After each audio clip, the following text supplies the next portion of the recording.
வணக்கம். நியூஸ் 80 தமிழ் இன்றைய முக்கிய செய்திகள். அகில இந்திய காங்கிரஸ் கமிட்டி தலைமை சார்பில் தமிழ்நாடு காங்கிரஸ் கமிட்டி புதிய மாவட்ட தலைவர்கள் நியமனம் செய்யப்பட்டனர்.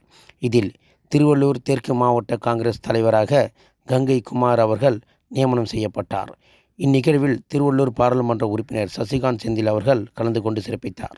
மாநில வழக்கறிஞர் பிரிவு முதன்மை துணைத் தலைவர் ஹிமாலயா அருண் பிரசாத், மாநில பொதுச் செயலாளர் ராஜகுரு, மாநில செயலாளர் சங்கீதா, பாபு, மாநில SC/ST துறைத் தலைவர் MP ரஞ்சின்குமார், இமயா கான், அருள் அன்பரசு, பாஸ்கர், பிரபுதாஸ், பிரதீப், AB சங்கர், மாதா வெங்கடேசன், செயலாளர் பாக்சர் N அன்பு, பிரபு, மாநில துணைச் செயலாளர் கௌதமன் மற்றும் மாவட்ட வட்ட காங்கிரஸ் பலரும் கலந்து கொண்டு சிறப்பித்தனர் என்பது குறிப்பிடத்தக்கது. நியூஸ் 80 தமிழ் செய்திகளுக்காக சி. ராஜா.